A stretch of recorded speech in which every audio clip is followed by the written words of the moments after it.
78편 11절부터 제가 봉독하겠습니다. 여호와의 행하신 것과 저희에게 보이신 기사를 잊었도다. 이쪽에 하나님이 애굽 땅 소안 들에서 기이한 일을 저희 열조의 목전에서 행하셨으되 저가 바다를 갈라 물을 무더기같이 서게 하시고 저희로 지나게 하셨으며 낮에는 구름으로 온 밤에는 화강으로 인도하셨으며 광야에서 반석을 쪼개시고 깊은 수온에서 나는 것 같이 저희에게 물을 흡족히 마시우셨으며 또 반석에서 시내를 내사 물이 강같이 흐르게 하셨으나 저희는 계속하여 하나님께 범죄하여 황야에서 지존자를 배반하였도다. 네, 시편 73편은 아삽의 시편이죠. 다윗 시대의 지혜자와 성견자라 불리우는 믿음의 선진입니다. 그리고 헤만 그리고 에단과 함께 성막 앞에서 찬송하는 일을 맡았던 찬양 또 인도자이기도 하죠. 이 시편 78편은 다음 세대를 이어갈 후손들에게 이스라엘의 지나간 역사를 통해서 교훈과 가르침을 주고 있는 내용으로 이루어져 있는데, 이 교훈과 가르침은 마지막 시대를 살아가는 우리 그리스도인들에게도 문자 그대로 적용할 수 있는 너무나 중요한 내용입니다. 역사를 공부하지 않고 또 역사를 통해서 교훈과 가르침을 받지 않으면, 그리고 그 교훈과 가르침을 잊지 않고 지속적으로 마음과 삶에 적용하지 않으면 과거의 불행한 역사를 그 누구도 아닌 자신의 삶으로 체험하게 됩니다. 우리 지난주부터 시편 78편 11절 말씀을 본문으로 해서, 이하의 말씀을 본문으로 해서 여호와의 행사와 기사를 잊었도다 라는 제목으로 말씀 배우고 있습니다.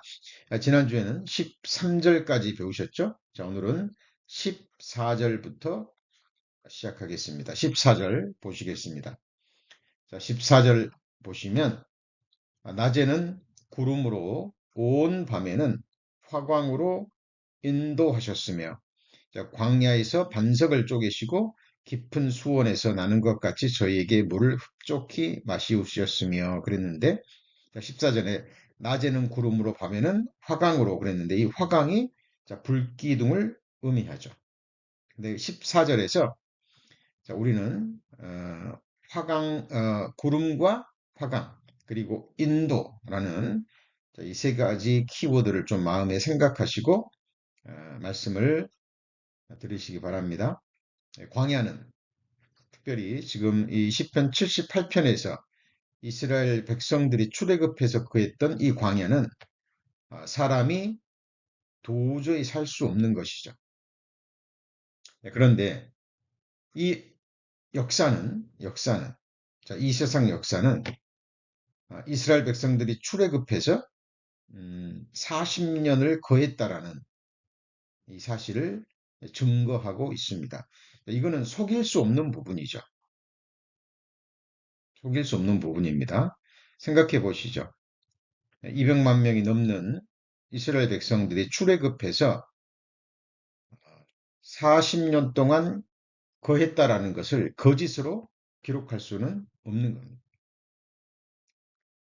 자, 저는 이 말씀을 볼 때마다 한국에서 오랫동안 종교 생활을 하다가 구원받으신 한 분의 그 간증이 생각이 납니다. 그분이 막연히 종교 생활 하시다가 그냥 누가 뭐 성지 순례 가자고 그러니까 그냥 생각 없이 따라갔다가 그 순례지를 가는 곳마다 너무 피곤했대요. 왜냐하면 장사치들이 너무 많이 있어가지고 계속해서 그냥 물건 사달라고 귀찮게 하고 또 몸도 피곤하고 또 뭐 감동이 없었대요. 자, 그런데 그 이스라엘 백성들이 판 이어정을 따라서 이제 버스를 타고 그 시나이 반도로 향하면서 끝없이 펼쳐지는 그 광야를 보면서 어떤 생각이 주어졌답니다. 아, 교회에서 종교생활을 했으니까 광야에 관한 말씀은 많이 들었겠죠. 그리고 또 가이드가 이스라엘 백성들이 바로 버스가 우리가 지금 버스가 지나는 이 광야에서 40년 동안 살았다라는 그 말을 들으면서 그런 생각이 들었답니다. 자기 눈으로 봐도 이곳에서는 도저히 사람이 살 수 없는 곳인데 만일 실제로 자, 이스라엘 백성의 규모는 장정만 60만 명입니다. 그러니까 결혼해서 가정을 이루고 또 자녀를 낳을 수 있는 장정이죠. 또 군대에 나갈 수 있는, 싸움에 나갈 수 있는 4인 가족만 잡아도 240만 명이죠. 그죠? 그래서 그래도 그냥 편의상 약 200여만 명 정도 얘기를 합니다. 하여튼 뭐 200만 명을 잡고요. 이 어마어마한 숫자거든요. 이게 만약 이들이 10열로 행진을 했다면 앞뒤 간격을 1m만 잡고도요. 약 240km에 이르는 엄청난 이동길입니다. 자, 240km는 감이 잘 안 오시죠? 그러니까 예를 들면 이런 거죠. 이런 겁니다. 어, 구름 기둥이 떠올라 가지고 이제 이동하기 시작하면 천막을 접고 그 구름 기둥을 따라가죠. 구름 기둥이 멈추는 그때까지. 그때 그 행렬을 한번 생각해 보세요. 자, 240km는 자동차로 80km로 달렸을 때 3시간을 달려야 되는 거리입니다. 제가 한국에 있을 때 광주, 서울을 많이 왔다 갔다 했거든요. 약 3시간 반인데 290km입니다. 그러니까 광주에서 서울까지의 거리 조금 안 되는 거리입니다. 80km로 속도로 자동차로 3시간을 가야 대열 시작에서 끝까지 되는 이 엄청난 무리입니다. 이 무리가 40년 동안 그 유다 광야에서 살아난 것이 사실이라면 정말 하나님은 살아계시고 성경은 사실이다라는 생각이 들었답니다. 자, 그리고요. 순례 이스라엘 성지 순례를 갔다 와서 자기 나름대로 서적들을 뒤적이면서 또 역사책을 보면서 아, 다른 건 몰라도 다른 건 몰라도 다른 성경은 잘 안 믿어졌지만 이스라엘 백성들이 출애굽해서 40년 동안 광야에서 거했다라는 이 역사적 사건은 실제 사실이고 역사라는 것을 믿게 됩니다. 그리고 성경이 눈에 보이기 시작했다라는 그런 간증을 드린 적이 있습니다. 자, 성경에서 광야라는 이 말씀은 굉장히 중요한 키워드입니다. 저들 교회 행사 중에 가장 큰 행사가 바로 바이블 캠프죠. 그죠? 2박 3일간 갖는 행사인데요. 우리 작년에 팬데믹 이후로 처음으로 가졌죠. 약 30여 명의 작은 인원이 2박 3일을 캠프장에서 보내는데도 어때요? 보통 일이 아니죠. 그죠? 많은 준비가 필요합니다. 굉장히 많은 양의 음식과 또 준비물들이 필요합니다. 그리고 자, 우리 집보다는 불편하지만 그래도 더위와 추위를 막아줄 수 있는 지붕과 벽이 있죠. 그리고 자, 먹을 물과 그래도 씻을 물이 있습니다. 그래도 편안한 내 집이 아니기 때문에 여러 가지 불편함을 느낍니다. 근데 생각해 보시죠. 200만 명이 넘는 그 많은 사람들이요. 2박 3일이 아닙니다. 2, 3년이 아니죠. 20년도 아닙니다. 무려 40년을 보냈다라는 것은 도저히 사람으로서는 생각할 수 없는 일입니다. 광야, 그곳은 문자 그대로 광야입니다. 아무것도 없어요. 온도 차이는 낮에는 약 섭씨 50도 정도 된다 그래요. 그리고 밤에는 0도 가까이 내려갑니다. 그러니까 음, 굉장히 추위를 느껴지는 거예요. 뭐 영하는 아니라 할지라도 근데 영하도 내려갈 때도 있지만 평균적으로 보면 0도 가까이 0도에서 약 뭐 10도 정도 된다 그러는데 하여튼 뭐 40도에서 50도 가까운 기온차입니다. 그러니까 굉장히 춥게 느껴지는 거예요. 자, 낮에는요 그 광야에서 햇빛 때문에 도저히 살 수 없습니다. 어? 뜨거워서 사람이 견딜 수 없는 날씨. 우리 30도만 넘어가도 얼마나 덥습니까? 근데 여러분 50도 가까이 되는 그죠? 또 밤에는 또 갑자기 해가 떨어지면 추워지기 때문에 너무 춥죠. 네, 그런데 하나님께서 낮에는 구름 기둥으로 그들에게 그늘을 만들어 주셨고 밤에는 추운데 자, 불 기둥으로 그들을 덮여 주시고 40년 동안 그들을 자, 인도하셨다라고 돼 있죠. 제가 아까 세 가지 키워드 기억하시라고 말씀드렸죠. 구름과 화강과 그리고 인도입니다. 인도라는 게 뭐죠?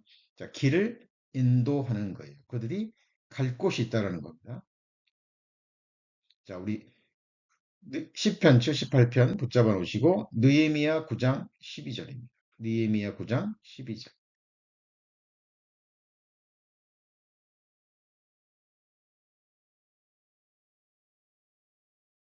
느헤미야 9장 12절. 낮에는 구름 기둥으로 인도하시고 밤에는 불 기둥으로 그다음에 어떤 말씀이 기록되어 있습니까? 그 행할 길을 비추셨사오며 그랬죠. 자, 잘 들으셔야 됩니다. 구름 기둥으로 인도하시고 밤에는 불 기둥으로 행할 길을 비추셨다라고 되어 있습니다. 자, 그렇다면 이 말씀과 우리 마지막 시대를 살아가는 우리 그리스도인들은 이 말씀을 어떻게 우리에게 적용해야 될까요? 자, 우리 시대는 지금 신약 시대에는 어때요? 육신의 눈에 보이는 구름 기둥, 불 기둥 없죠? 음, 그런 기둥은 없습니다. 자, 이것은 우리 시대에 무엇을 의미할까요? 자, 이 구름 기둥과 불 기둥은 바로 우리와 지금 함께 계셔서 우리를 지키시고 보호하시고 인도하시는 자, 성령 하나님의 모형과 그림자입니다. 자, 우리 성도님들 지금 누구의 인도함을 받고 있습니까? 자, 성령 하나님의 인도하심을 받고 있습니다. 그런데 성령은 항상 말씀과 동행합니다. 자, 마음에 깊이 새겨져 있으셔야 됩니다. 말씀은 성령과 동행하고 성령이 역사하는 곳에 말씀이 선포돼요. 기차는 철로 위에서만 달릴 수 있죠. 기차는 철로를 벗어나면 안 되죠. 물고기는 물에서만 자유롭게 헤엄치며 살 수 있습니다. 자, 마찬가지로 자, 성령은 말씀의 철로 위로만 역사할 수 있고요.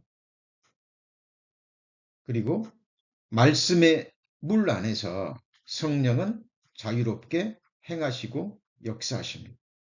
자, 항상 마음에 두셔야 돼요.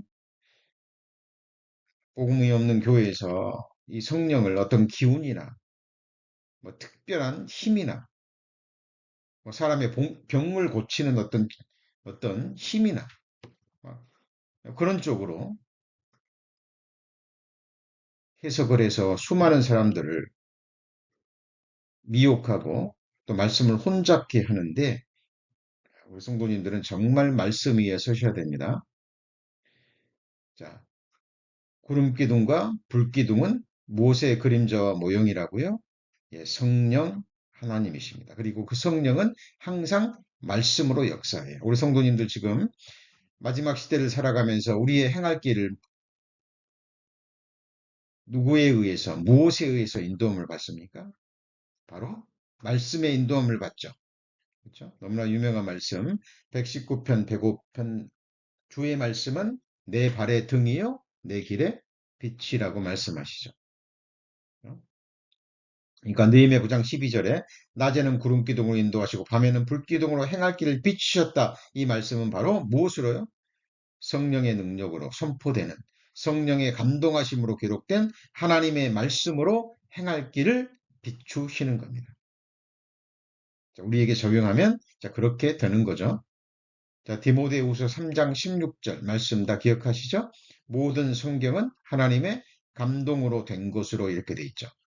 그리고 베드로후서 1장 21절에도 예언은 언제든지 사람의 뜻으로 낸 것이 아니요 오직 성령의 감동하심을 입은 사람들이 하나님께 받아 말한 것임이니라 라고 말씀하십니다. 그래서 항상 우리 이스라엘 백성들이 구름 기둥과 불 기둥으로 보호를 받고 그리고 인도를 받았다라는 것은 우리 시대, 신약 시대, 특별히 마지막 시대를 살아가는 우리 그리스도인들은 바로 눈에 보이는 불 기둥, 구름 기둥은 없습니다.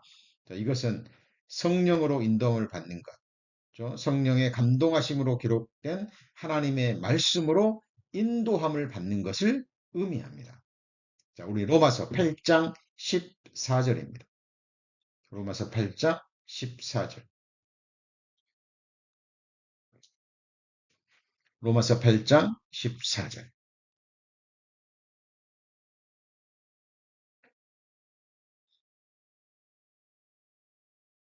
자, 음소거가 되어 있기 때문에 큰 소리로 읽으셔도 됩니다. 한번 같이 읽겠습니다. 무릇 하나님의 영으로 인도함을 받는 그들은 곧 누구죠? 하나님의 아들이라 그랬죠. 무엇으로 인도함을 받아요? 자, 하나님의 영으로 인도함을 받습니다. 자, 그렇다면 하나님의 영으로 인도함을 받는다라는 이 말씀이 무슨 의미인가요? 뭐 성령께서 뭐 이곳으로 가라, 뭐 이렇게 행해라, 이것을 선택하라. 자, 이렇게 말씀하지 않습니다. 자, 하나님의 영으로 인도함을 받는다라는 것은 다른 말로 하면 말씀으로 인도함을 받는 그들은 곧 하나님의 아들이라 이게 되는 거예요. 이걸 어떻게 알 수 있습니까? 자, 이걸 그냥 해석하는 것이 아니라 말씀이 또 다른 말씀을 이끌어내고 말씀이 서로에게 비추어지면서 말씀이 말씀을 해석합니다. 이것이 성경 해석의 가장 중요한 기본적인 원칙 중의 원칙입니다. 그죠? 자, 그렇지 않으면 말씀이 혼잡게 돼버려요. 혼잡게 돼버립니다. 자, 그런 우리 성도님들 정말 분별하셔야 됩니다. 그럼 하나님의 영이 무엇입니까? 요한복음 6장 63절입니다. 요한복음 6장 63절.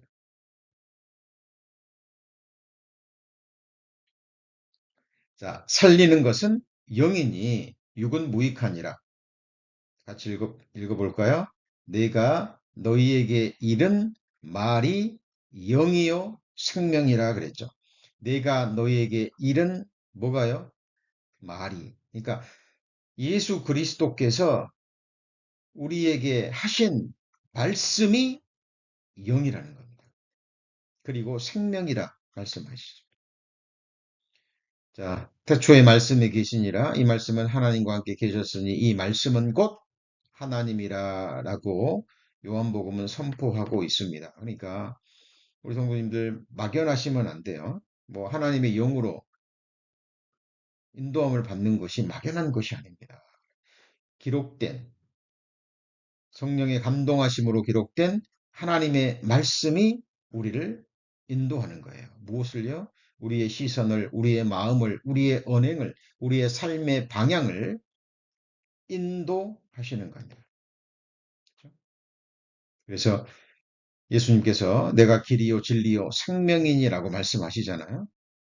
길이라는 건 뭐예요? 우리가 걸어가야 될 길이잖아요. 그 길은 인도함을 받아야 됩니다. 그래서 하나님의 영으로 인도함을 받는다, 말씀으로 인도함을 받는다, 성령의 인도함을 받는다, 다 동일한 말씀이 되는 겁니다. 갈라디아서 5장 18절입니다. 갈라디아서 5장 18절. 갈라디아서 5장 18절. 자, 너희가 만일 성령의 인도하시는 바가 되면 율법 아래 있지 아니하리라 그랬죠. 자, 로마서 8장에서는 하나님의 영으로 인도함을 받는다. 요한복음 6장 63절에는 내가 너에게 이른 말이 영이라 그랬고, 갈라디아서 5장 18절은 만일 성령의 인도하시는 바가 되면 율법 아래 있지 않다 그랬죠. 그러면 이 성령의 인도하시는 바, 이 말을 다른 말로 바꾸면 뭐죠? 말씀의 인도하심을 받는 겁니다. 왜요? 주의 말씀은 내 발에 등이요 내 길에 빛이니까.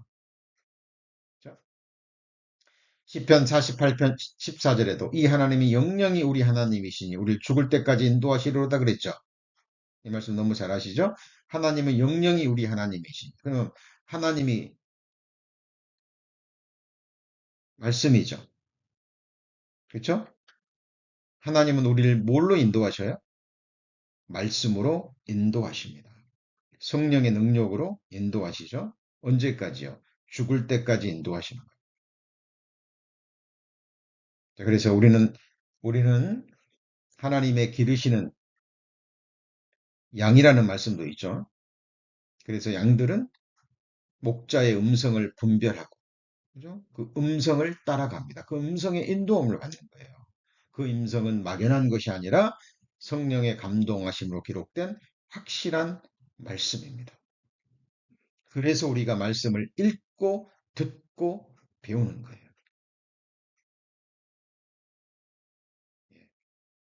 제가 교회에 있을 때마다 말씀드립니다. 수요 예배 또 주일 예배 이 주어지는 한 시간이 너무나 귀한 시간이에요. 너무나 귀한 시간입니다. 그래서 한 말씀이라도 더 우리가 읽고 한 말씀이라도 더 선포가 돼야 됩니다. 우리 성도님들이 품어야 될 것은 말씀입니다. 자, 그래서 마음에 새겨지셔야 됩니다. 자, 하나님 equal 말씀, 그렇죠? 말씀 equal 성령 equal 예수. 결국 성삼위 하나님, 성부 하나님, 성자 하나님, 그리고요 성령 하나님이죠. 말씀이 곧 하나님이고 말씀이 사람이 되셔서 오셔서 예수님 입에서 나온 말씀이 곧 또 하나님이죠.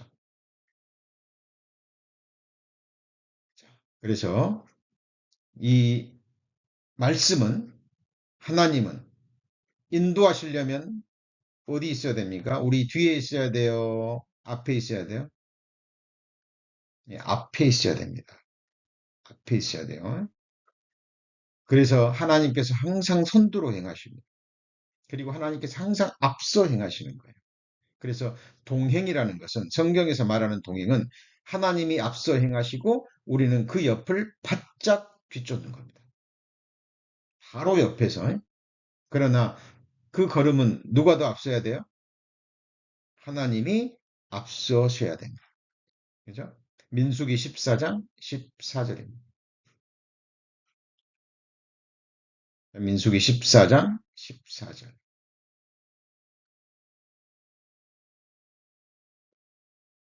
민수기 14장 14절. 이 땅 거민에게 고하리이다. 주 여호와께서 이 백성 중에 계심을 그들도 들었으니 곧 주 여호와께서 대면하여 보이시며 주의 구름이 그들 위에 섰으며 주께서 낮에는 구름 기둥 밤에는 불 기둥 가운데서 같이 읽습니다. 그들 앞에서 행하시는 것이니다 그랬죠. 그렇죠? 그래서 하나님은 항상 우리 앞서 행하십니다. 전쟁할 때도 싸울 때도 하나님은 앞서서 싸우십니다. 그래서 우리 신앙생활 하면서 항상 앞서서 행하시고 인도하시는 우리 주님을 믿음의 눈으로 바라보아야 될 겁니다. 자, 그리고 구름 기둥과 불 기둥 이거는 성령의 모형과 그림자라 그랬죠. 그리고 또 하나 우리가 알아야 될 것이 있습니다. 이 광야의 구름 기둥, 불 기둥 이것이 의미하는 것이 또 하나가 있는데 바로 이거는 성령 세례의 그림자와 모형입니다. 이게 무슨 말이냐면 고린도전서 10장 1절 2절을 찾습니다. 이제 고린도전서 10장 1절 2절입니다.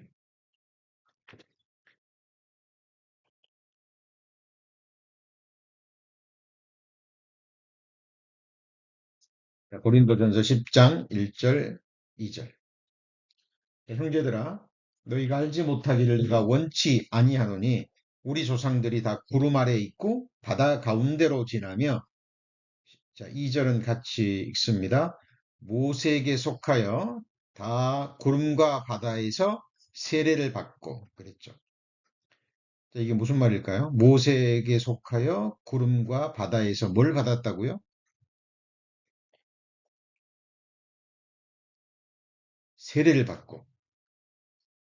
이게 구름과 바다 나누어져 있죠. 그렇죠?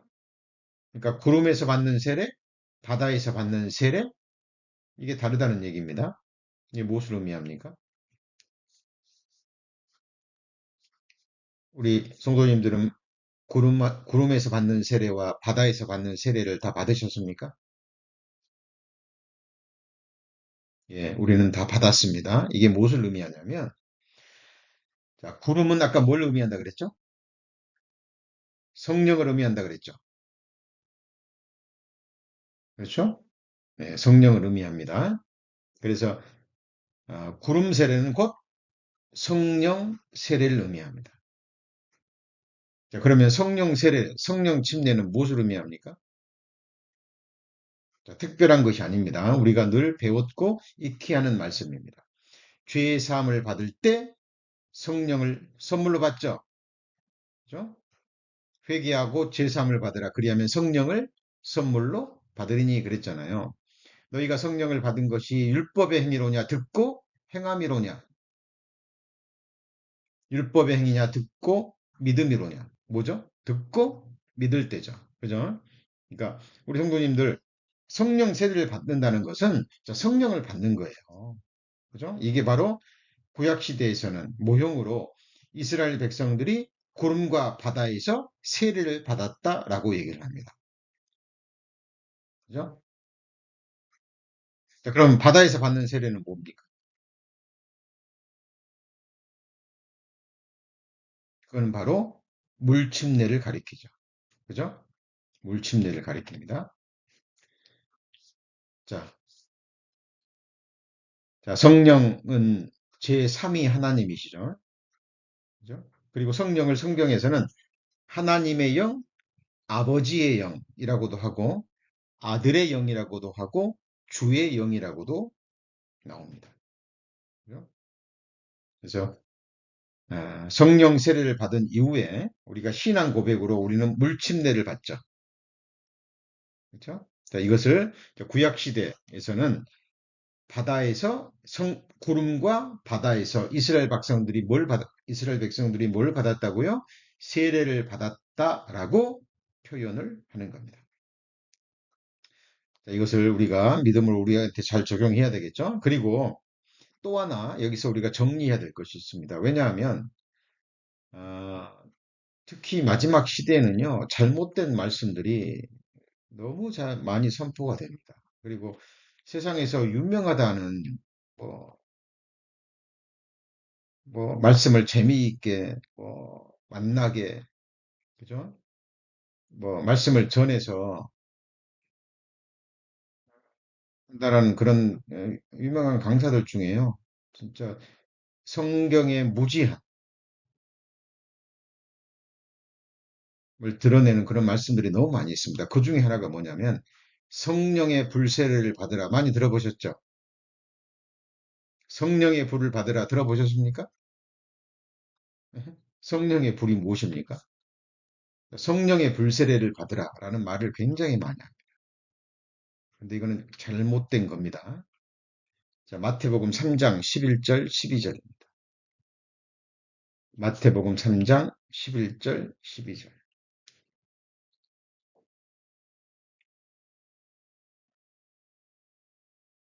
자, 마태복음 3장 11절 12절.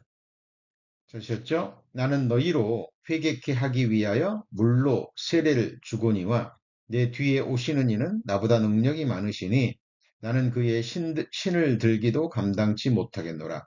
그는 같이 읽습니다. 성령과 불로 너에게 세례를 주실 것이요 손에 키를 들고 자기의 차장마당을 정하게 하사 알곡은 모아 곡간에 들이고 쭉저기는 꺼지지 않는 불에 태우시리라. 여기 보면 성령의 불로 그랬습니까? 성령과 불로 그랬습니까? 네.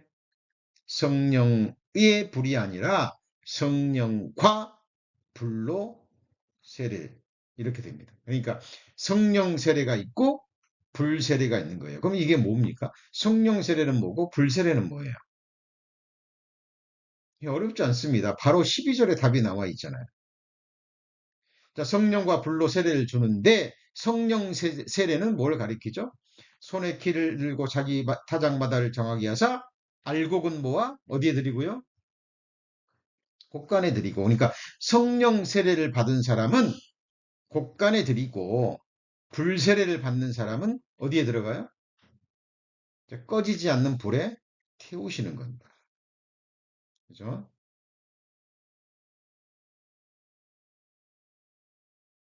자, 이게 왜 이런 말이 나오냐면 성령이 불같이 내려왔다라는 그 말씀을 때문에 자, 그렇게 하는데 그거는 잘못된 겁니다. 그거는 성령의 불이 아니고 뭐예요? 성령과 불로 너희에게 세례를 주실 것이요. 그렇죠?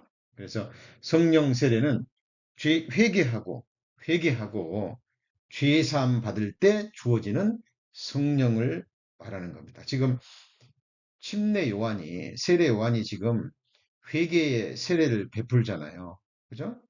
회개에 관한 말씀을 계속 전하면서 이 말씀을 하는 겁니다. 그러니까 성령 회개하고 죄 사함을 받고 성령을 받으라.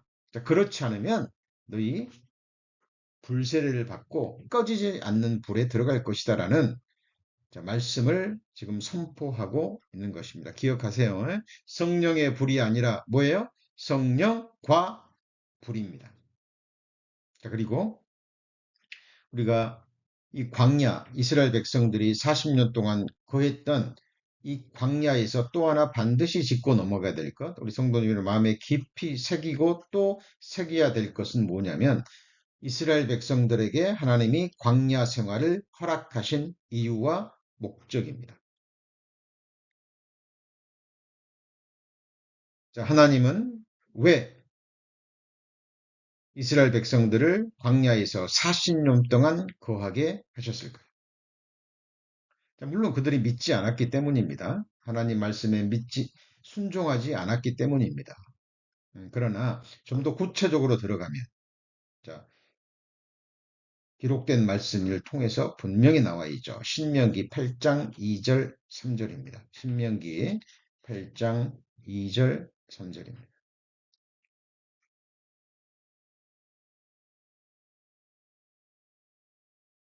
내 하나님 여호와께서 이 40년 동안에 너로 광야의 길을 걷게 하신 것을 기억하라. 이는 그랬죠. 이유는 그런 말입니다.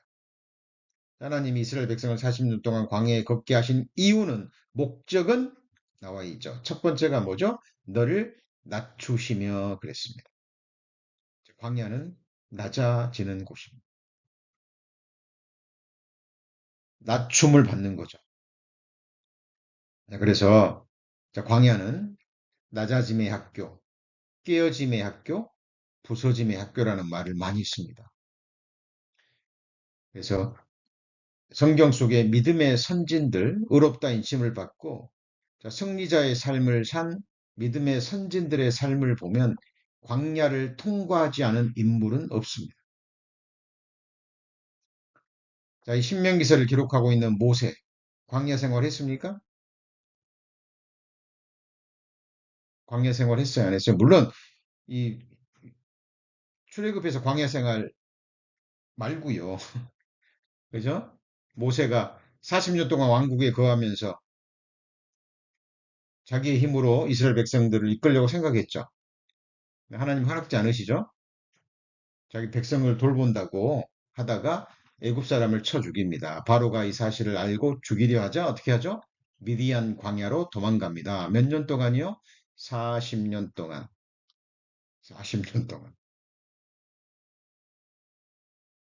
그리고 그 뛰어났던 말과 학문과 무술에 뛰어났던 광야 이 모세가요. 40년 동안 미디안 광야에서 하는 일이 양만 치는 거잖아요.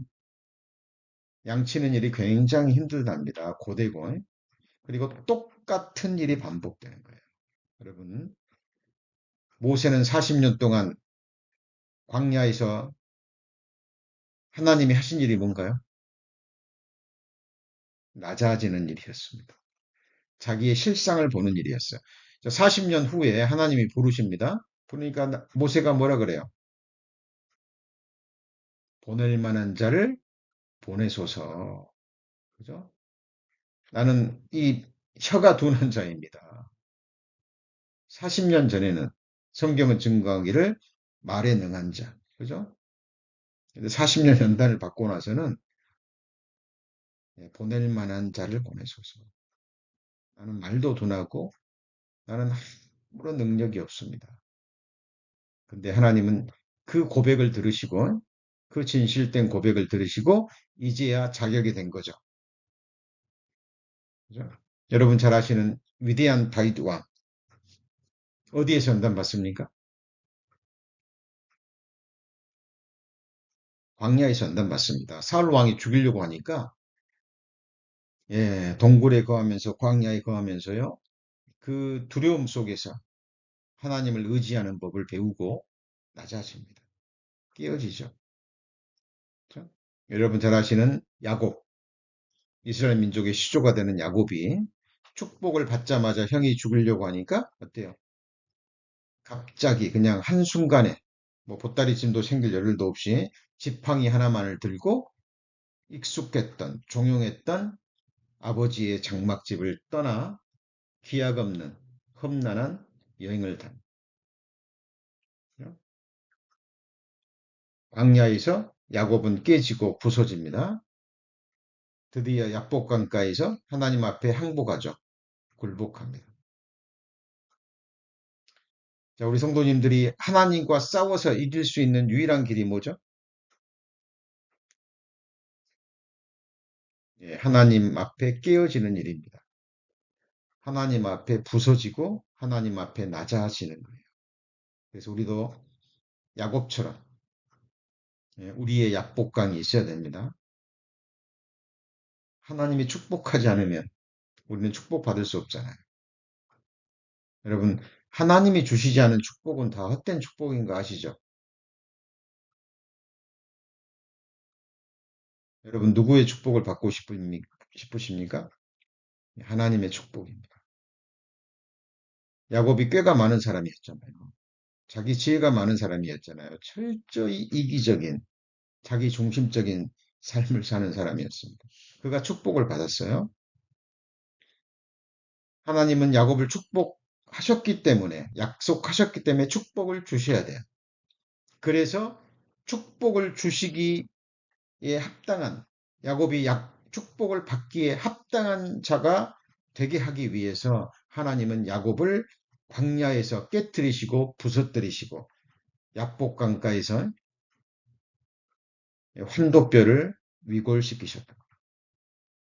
그리고 결국은 야곱으로부터 하나님이 축복하지 않으면 놓아주지 않겠다라는 목숨을 걸고 하나님 앞에 경고하는 그 모습을 보고 야곱이라는 이름을 이스라엘이라고 바꿔줍니다. 이스라엘이 이름의 뜻이 뭐예요? 하나님과 겨루어 이긴 자입니다. 우리 성도님들도 하나님의 연단을 받고 지금 우리 광야교회에 있는 거 아시죠? 사도행전 7장 38절에 이스라엘 백성들이 광야에 있었던 것을 뭐라고 표현합니까? 광야 교회라고 표현합니다. 우리 성도님들 지금 거하고 계신 것은 광야예요. 세상이 곧 광야입니다. 우리는 구원받은 그리스도인들의 세상에서 하나님의 도우심이 없이는 인도하심이 없이는 성령의 불기둥과 구름기둥이 없으면 우리는 살아갈 수 없는 사람들이에요. 그래서 기억하십시오. 다시 신명기 8장 2절 봅니다. 내 하나님 여호와께서 이 40년 동안의 너로 광야의 길을 걷게 하신 것을 기억하라. 이는 나를 낮추시며 낮추신다, 깨뜨리신다, 부서뜨리신다, 각을 뜬다 다 같은 말입니다. 뼈를 꺾으신다 다 같은 말이에요. 그죠? 그래서 너를 시험하사 이렇게 돼 있잖아요. 그 다음에 너를 시험한다라는 건 뭐죠? 이게 연단입니다. 연단. 내 마음이 어떠한지 그 명령을 지키는지 알려하심이라 너를 낮추심. 자, 너를 낮추시며 너로 줄이게 하시며 또 너도 알지 못하며 내 열조도 알지 못하던 만나를 내게 먹이신 것은 사람이 떡으로만 사는 것이 아니요 여호와의 입에서 나오는 모든 말씀으로 사는 줄을 너로 알게 하려 하심이니 그랬죠. 그래서 신명기 8장 2절 3절은 자, 모든 성경 가운데서도 우리 구원받은 그리스도인들에게 있어서는 너무나 중요한 말씀입니다. 여러분 이 말씀이 마음에 새겨 지셔야 돼요. 그리고 이것을 삶으로 체험하셔야 돼요. 성도님들 교회 생활 하시면서, 신앙 생활 하시면서 이것을 삶으로 체험하셨다면 정상적인 신앙 생활. 여러분 교회에서 신앙 생활하면 높아져요, 낮아져요?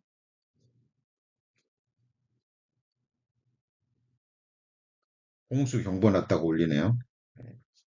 신앙 생활 하시면 높아져요, 낮아져요? 네?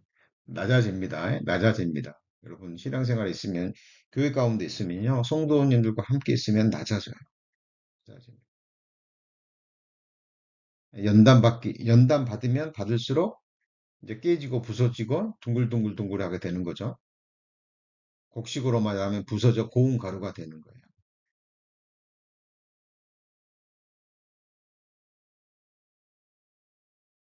예.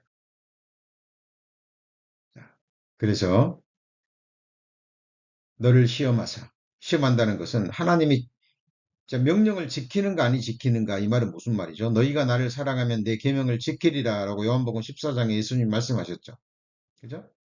이 말씀은 이제 율법 행위가 아닌 구원받은 이후에 믿음의 행위에 해당이 되는 겁니다. 이제 우리가 말씀을 지키면 그 목적이 무엇이죠? 우리 성도님들이 하나님 말씀에 순종해요. 그 이유가 뭐죠? 의롭다함을 받기 위해서요? 아닙니다. 우리는 이미 의롭다함을 받았습니다. 이제 우리가 하나님 말씀에 순종하는 이유는 뭡니까? 하나님을 기쁘시게 하기 위해서. 그 누구보다 하나님을 사랑하기 때문에. 성도님들 누군가를 사랑하면 그 사랑하는 사람을 위해서 기쁘게 하고 싶죠.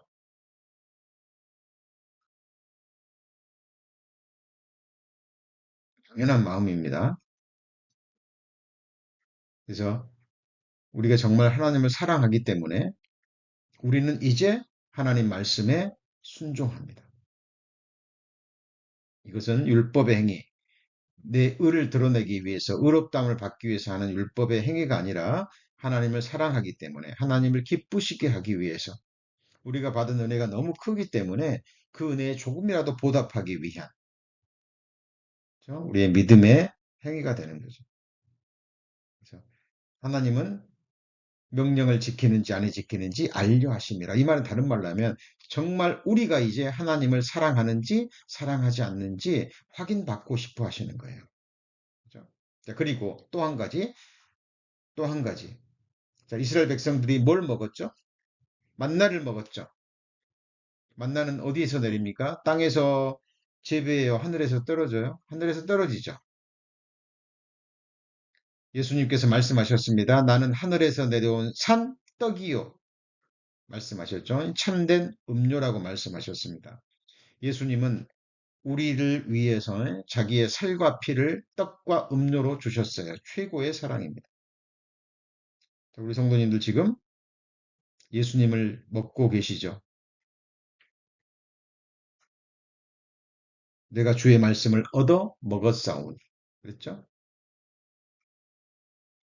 자, 우리는 말씀을 먹고 삽니다.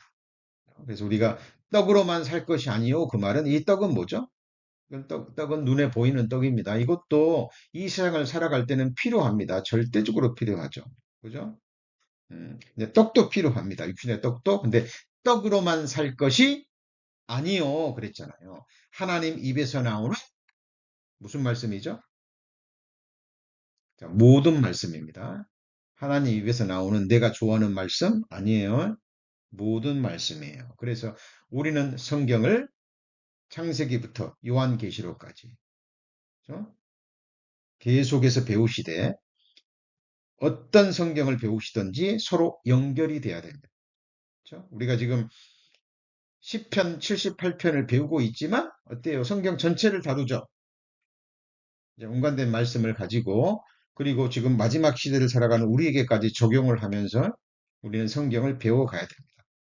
내게 믿음으로 적용되지 않으면 말씀의 유익을 받지 못하면 이것은 말씀은 나와 따로 노는 거예요. 그렇죠? 그래서 정말 우리는 지금 광야교회를 지나가고 있습니다. 하나님이 이 광야교회, 이 세상에서 육신의 삶을 허락하시는 것은 나를 낮추시기 위해서. 왜요? 낮아져야 섬길 수 있습니다. 여러분, 낮은 사람이 섬기는 거예요. 그럼 하나님이 섬기는 자로 만드시는 이유가 뭐죠? 천국에서는 어떤 사람이 커요? 네? 천국에서는 누가 통치자가 됩니까? 예, 섬기는 자에게 모든 권세가 주어집니다. 왜 예수님께서 만왕의 왕으로 영원한 왕으로 하나님 나라를 통치하십니까? 예, 자기의 목숨으로 피로써 섬겼기 때문에 그래요. 최고의 권세입니다. 우리 동도님들 누가 섬기라 그래서 예수님 섬기고 누가 섬기라고 하니까 교회 섬깁니까? 아닙니다. 아닙니다. 나 같은 죄인, 전지전능하신 하나님께서 나를 목숨으로 섬겨주셨기 때문에 내가 영원한 생명을 얻었잖아요. 이 은혜에 너무 감사해서, 너무 감사해서. 하나님 말씀하셨잖아요. 나의 모든 즐거움이 성도에게 있도다. 그리고 예수님이 베드로에게 하신 말씀 기억하시죠? 네가 나를 사랑하느냐? 네가 나를 사랑하느냐? 네가 나를 사랑하느냐? 몇 번 물으셨어요? 세 번 물었습니다. 세 번 물었어요. 그리고 대답을 듣자마자 뭐라 그러셨죠? 내 어린 양을 치라. 그죠? 내 양을 먹으라. 내 양을 치라.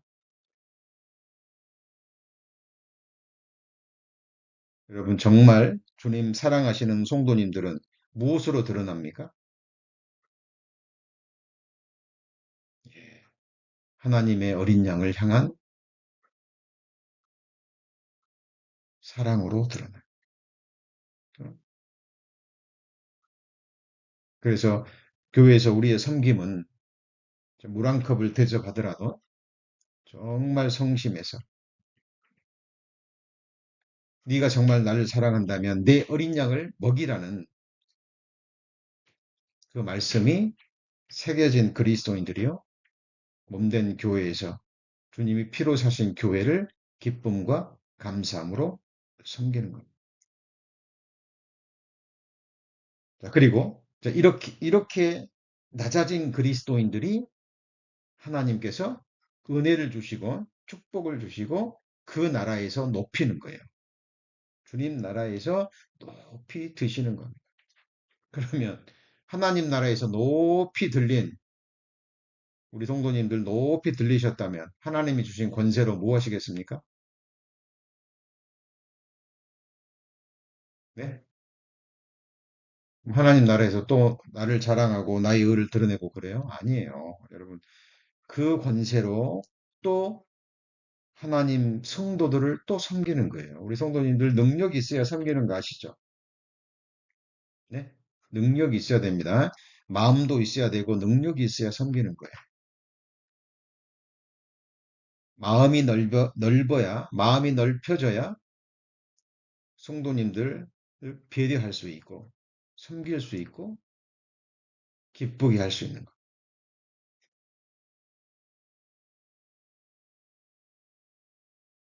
그래서 깨어진 자, 부서진 자, 하나님의 시험과 연단을 통해서 마음이 넓혀진 그 사람들이 예, 섬기는 자로 들어가고 하나님이 그 사람을 높이십니다. 이것이 하나님이 주시는 마침내 복이에요. 무슨 복이라고요?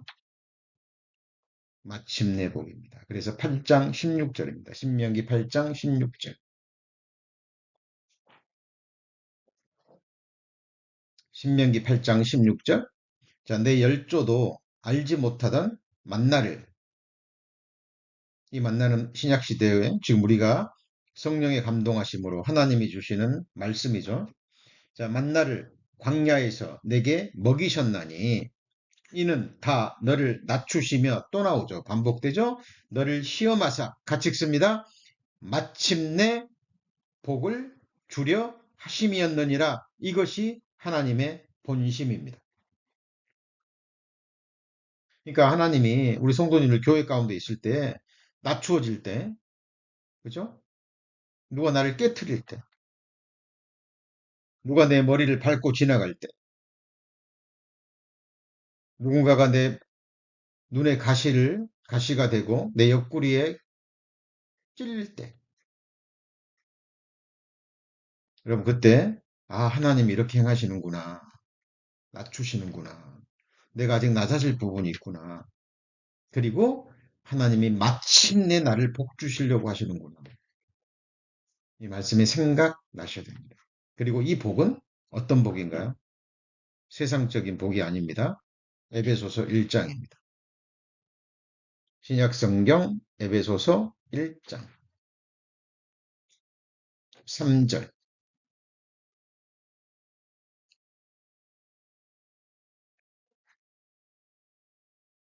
에베소서 1장 3절입니다. 찬송하리로다 하나님 곧 우리 주 예수 그리스도의 아버지께서 그리스도 안에서, 같이 읽습니다. 하늘에 속한 모든 신령한 복으로 우리에게 복 주시되, 이렇게 되어 있죠. 자, 복 앞에 수식어가 굉장히 많죠. 첫 번째, 어디에 속겠어요? 땅이 아닙니다. 하늘입니다. 지금 처음 창조에 속한 이 세상이 아니라 영원한 새하늘과 새 땅, 하늘에 속한이죠. 그리고 모든입니다. 모든.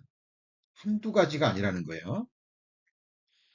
우리 성도님들 여호와의 책을 자세히 읽어보라 말씀하십니다. 하나님의 말씀은 1.1획도 빗나가지 않죠. 한 획 한 획도 주의하시면서 읽으셔야 돼요. 우리 성도님들이 거기에 집중하셔야 됩니다. 강사가 무슨 재밌는 얘기를 하나, 무슨 감동적인 이야기를 하나, 무슨 유익한 이야기를 하나, 여기에 집중하시면 초점을 잃어버리는 겁니다. 성경을, 말씀을 들으시다가, 이런 부분도 있구나. 이런 세미한 부분도 있구나. 이런 것을 깨달으실 때, 우리 성도님들 저 계획표에 따라 성경 읽으실 때요, 굉장히 집중하게 돼요. 자, 다시 반복합니다. 복 앞에 수식어가 많죠? 자, 어디에 속했어요? 하늘에 속한 겁니다. 땅이 아니에요. 그리고 한두 가지 복이 아니에요. 모든 복입니다. 그런데 또 무슨 복이죠? 신령한 복이에요. 신령한 복입니다. 이 복은 우리가 이 세상에서는 이해할 수 없는 복이에요. 누릴 수도 없고. 자, 이게 어떤 복일까? 묵상해 보세요. 마음이 뜨거워질 겁니다. 그리고 빨리 가시고 싶을 거예요. 빨리 이 복 받고 싶을 거예요. 마침내 복입니다. 하늘에 속한 무슨 복이에요? 신령한 복을 주시기 위해서 하나님은 우리를 광야 교회에 두시고 우리를 낮추시고 깨뜨리시고 부서뜨리시고 뼈를 꺾으시고 우리의 각을 떠십니다. 하나님의 말씀은 뭐와 같아요? 좌우의 날선 어떤 검보다도 예리하여 홍과 관절과 골수와 모든 것을 쪼개죠. 이게 각을 떠는 겁니다. 각을. 그죠? 우리 성도님들 남도 모르고 나도 모르는 허물이 있습니다. 그 허물은 천국에 가져가도 되나요? 아닙니다. 아닙니다.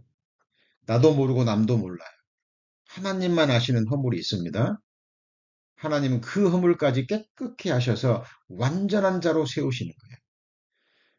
우리 위대한 욥을 하나님 왜 그렇게 고난 가운데 던지셨죠?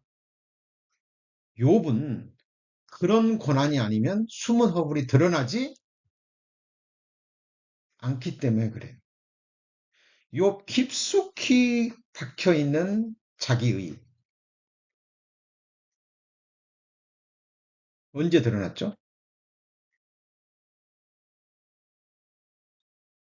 재산 다 빼앗겼을 때도 안 드러났습니다. 열 자식 다 빼앗겼을 때도 안 드러났어요. 온몸이 욕창이 들어서 기왓장으로 자기 몸을 긁어야 견딜 수 있는 그 극한 질병 가운데서도 드러나지 않았어요. 언제 드러났죠? 정말 신앙의 친구라고 생각했던 그 새 친구가 와가지고요. 정말 색도보다도 날카로운 혀로 욥을 난도질했을 때, 그때 욥의 숨겨진 허물이 드러납니다. 그래도 입술로는 하나님을 욕하지 않았어요, 욥은. 그죠? 마지막에 욥은 티끌을 뒤집어 쓰고 하나입니다. 하나 자기를 하네요. 자기를 미워하는 거예요. 이것은 자기 학대가 아니라 하나님 앞에서 자기가 얼마나 큰 죄인이었는지 벌레와 구더기와 같은 존재임을 깨닫고 회개하는 모습입니다.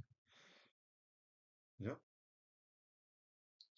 욥은 평소 때 말로라든가 행함으로는 죄가 드러나지 않았어요. 왜? 하나님 앞에 완전함을 추구했던 사람이기 때문에. 왜 하나님이 바울을 그렇게 고난 속에 던지셨을까요?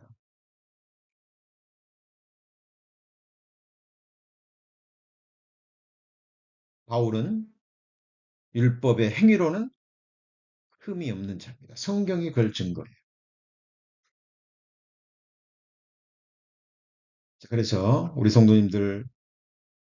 하나님이 우리 성도님들 지금 광야 가운데로 인도해 가십니다. 이것은 이론이 아니라 실제입니다. 그래서 광야에 거하실 때 하나님이 날 낮추시고 깨뜨리시고 뼈를 꺾으시고 말씀으로 나를 각을 떠실 때 어떤 사건을 계기로 하나님이 내 숨겨진 허물을 드러내실 때 우리 성도님들 기뻐하시고 감사하셔야 돼요. 그때 하나님이 우리를 빛으로 완전히 채우시고 빛의 옷을 입히셔서 영원한 나라에서 오늘 배운 것처럼 하늘에 속한 셀 수 없는 신령한 모든 복으로 우리 성도님들을 영원히 복되게 하실 겁니다. 오늘 말씀 여기까지 배우시고 다음 주에 계속 배우시겠습니다. 하나님 감사합니다. 저를 구원하여 주시고 또 몸된 교회 안에 두셔서 또 성령의 능력으로 선포되는 하나님의 말씀을 또 배우게 하심을 감사합니다. 하나님의 말씀을 무릎으로 배우기를 원합니다. 감사함으로 기쁨으로 배우기를 원합니다. 성령의 기름 부으심으로 늘 말씀을 읽고 배우고 묵상하는 그 하늘의 기쁨, 구원받은 그리스도인들만이 누릴 수 있는 그 신령한 기쁨을 늘 누리는 저희들이 되기를 원합니다. 들은 말씀 또 잊지 않게 하시고 성령의 능력으로 깊이 새기셔서 또 생각나게 하셔서 그 말씀이 주는 소망이 우리의 생을 이끌고 갈 수 있도록 축복하여 주옵소서. 우리 구주 예수 그리스도의 이름으로 기도합니다. 아멘.